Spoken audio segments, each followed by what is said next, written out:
Hey everybody, welcome to the first ever episode of the new Why Orillia podcast. This is a podcast dedicated to remind you, the people of Orillia, why we love this city so much. I'm Jordan Rossman. Today we are meeting with Peter Borutski at Lake Country Office Solutions. Let's go in and find out a little bit more about this business.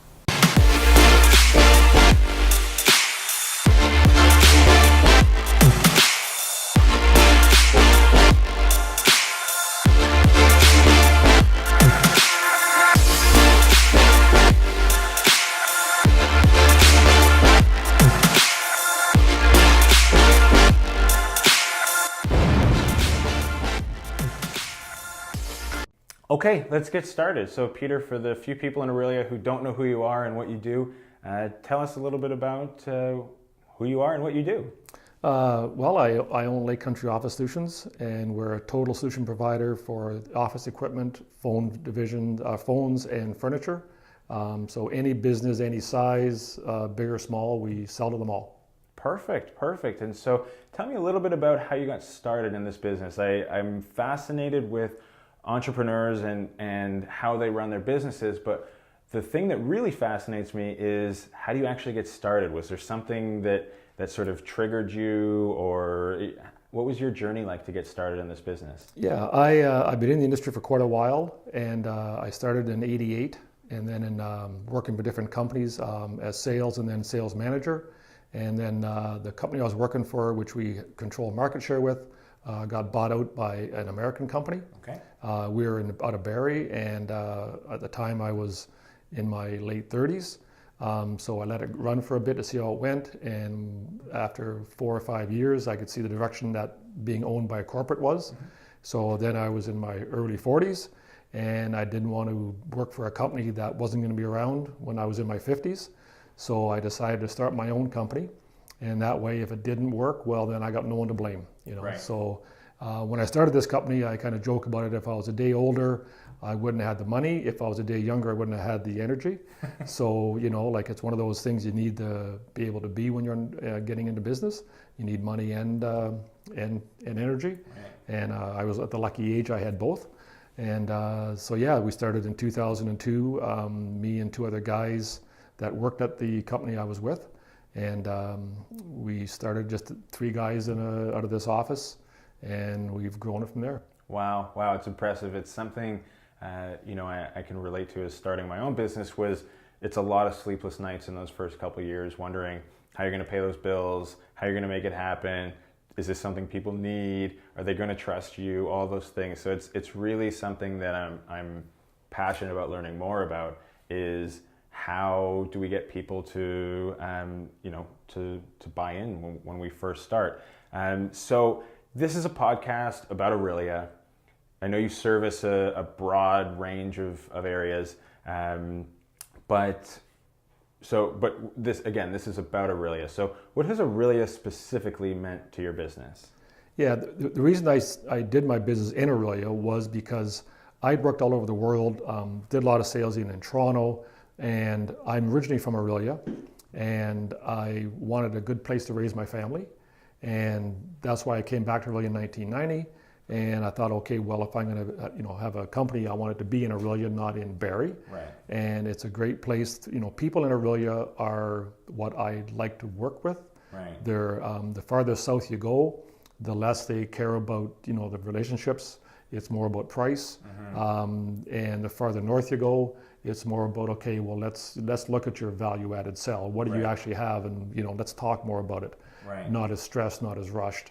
Right. And you can actually, you can come in with they'll pay maybe a couple bucks more, but get better product for it. Right. And better services, obviously.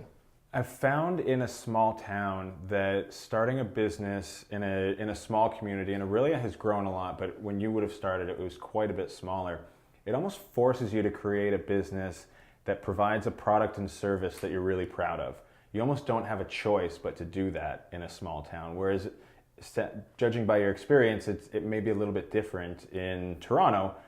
Yeah. Something like that. In a bigger market, it forces you to make something you're really proud of. Well, and the reason I started my own company was the company I was working for at last, my major accounts I had, which were big accounts, I would see them in the grocery stores, Right. you know, at Metro, and the people that own these companies or the purchasing people. And at last, I couldn't do anything for them because I had no control over that company. Right. So if something wasn't working right and they wanted something for about it, I had no control. Right. I took it to corporate and it just got lost in the shuffle. Exactly. Here, I own the company, Control. and everything we sell has a works or it walks guarantee.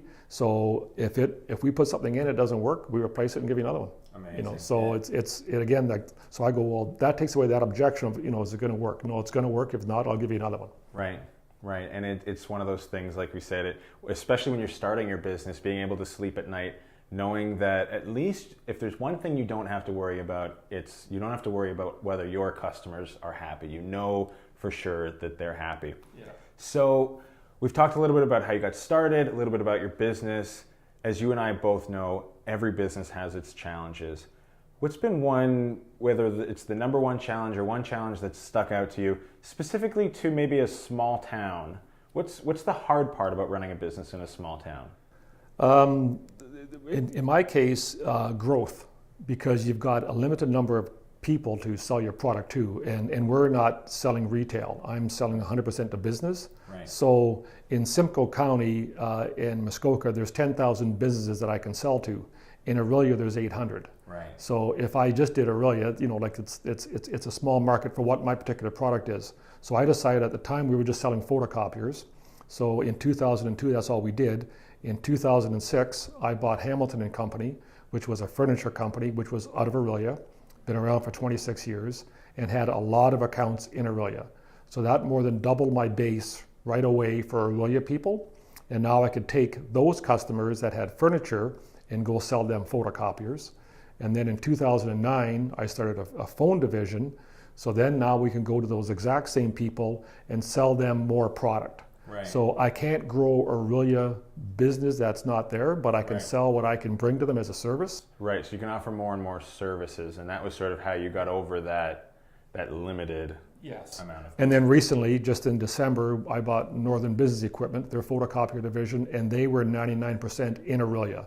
So Okay. their company was owned by Angela Thompson, who they have a great business. She was from Orillia, and that got us another 125 customers strictly in Orillia that I Wow. didn't have before. Wow, that's So, amazing. so acquisition is how you grow when the people you're selling to aren't growing. Right. Because I can't make that happen. I can't, like I said, Orillia has 800 businesses, Can't make it 1,000, 2,000 business. and if I've already got the 800, well then I got them. Right, right. So where do you see the future of Orillia going? I mean, it's from when you started, the growth has been phenomenal. But in speaking with people in Orillia, it seems that the growth has really taken this sort of hockey stick curve over the last little while. Where do you see the future of maybe your business or just Orillia in general headed? Yeah, I see it very positive. The city of Orillia is a customer of ours. We do their furniture and equipment with them and that. So we deal with them as well. So we know kind of what their growth's happening with. And I see it as a positive thing coming up for sure. I came back here in 1990 and I look at what's happened since then. We got the fire hall, we got the library, we got the university, we got the MRF going up. Right. So that brings people to Orillia. That's services that we didn't have before. Right. It's the infrastructure is here now. The stuff that before they're going, it was a retirement town. That's all it was. It had a few factories, and if you didn't work in that, well, you didn't work. Right. Where now there's, we got the casino, we got tourism is really doing well. Right. So that really to me is the vision of Right. Orillia. It's Right. growing. With Westridge, the way it's taken off out there, it's an amazing thing to see because. Right. I saw it stagnant for 15 years where it didn't do a thing. Right. The only thing growing was the graveyard. Right. So it's good to see subdivisions popping up Exactly. and selling out like in weeks. Well, and that's a good thing that helps with your challenge in your business is growth. When you have a city that's growing, you have an economy that's growing, it becomes more attractive for business, and that those 800 businesses are something that could turn into 1,000 businesses over the next 5 to 10 years. Well, and also it's been hard to get employees that are in Orillia Right. because they're not here, what we're looking for. Now they are. They moved from Toronto and Barrie and surrounding areas to come to this area because there's stuff to actually do now. There is technology companies here that they can work at, so they go great. So they'll move here and actually be physically. So now, but before, like to hire people, my biggest challenge has always been trying to get good employees that are local. If you're in Toronto, no problems. You got hundreds of people to call on here. It's hard to get,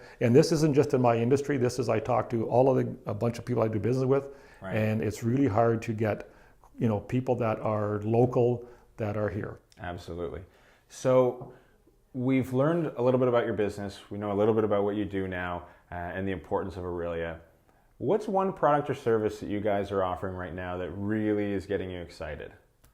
Actually, because of our industry it's kind of peaked out with what we do with photocopiers and furniture, and the phone division for sure has been my biggest growth, because 10 years ago no one had an IP phone.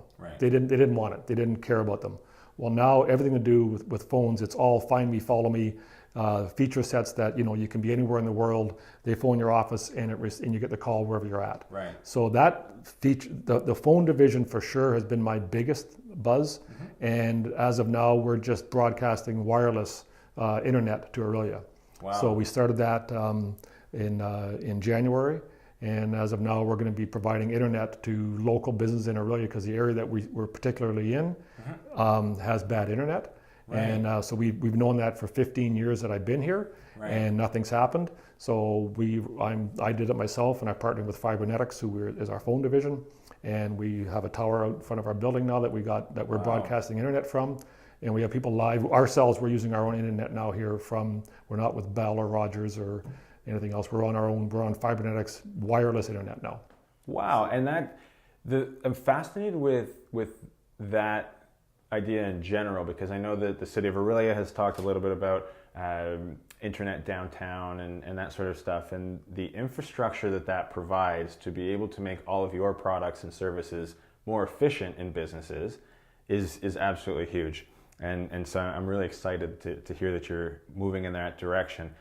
So the last thing I want to ask you, and this is sort of the final question that I'm going to ask everybody in this podcast, is what do you love most about Orillia? It could be a personal thing, professional thing, anything you want.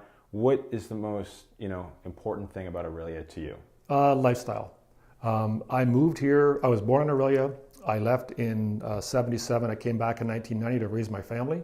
And I would not have we were living in Toronto.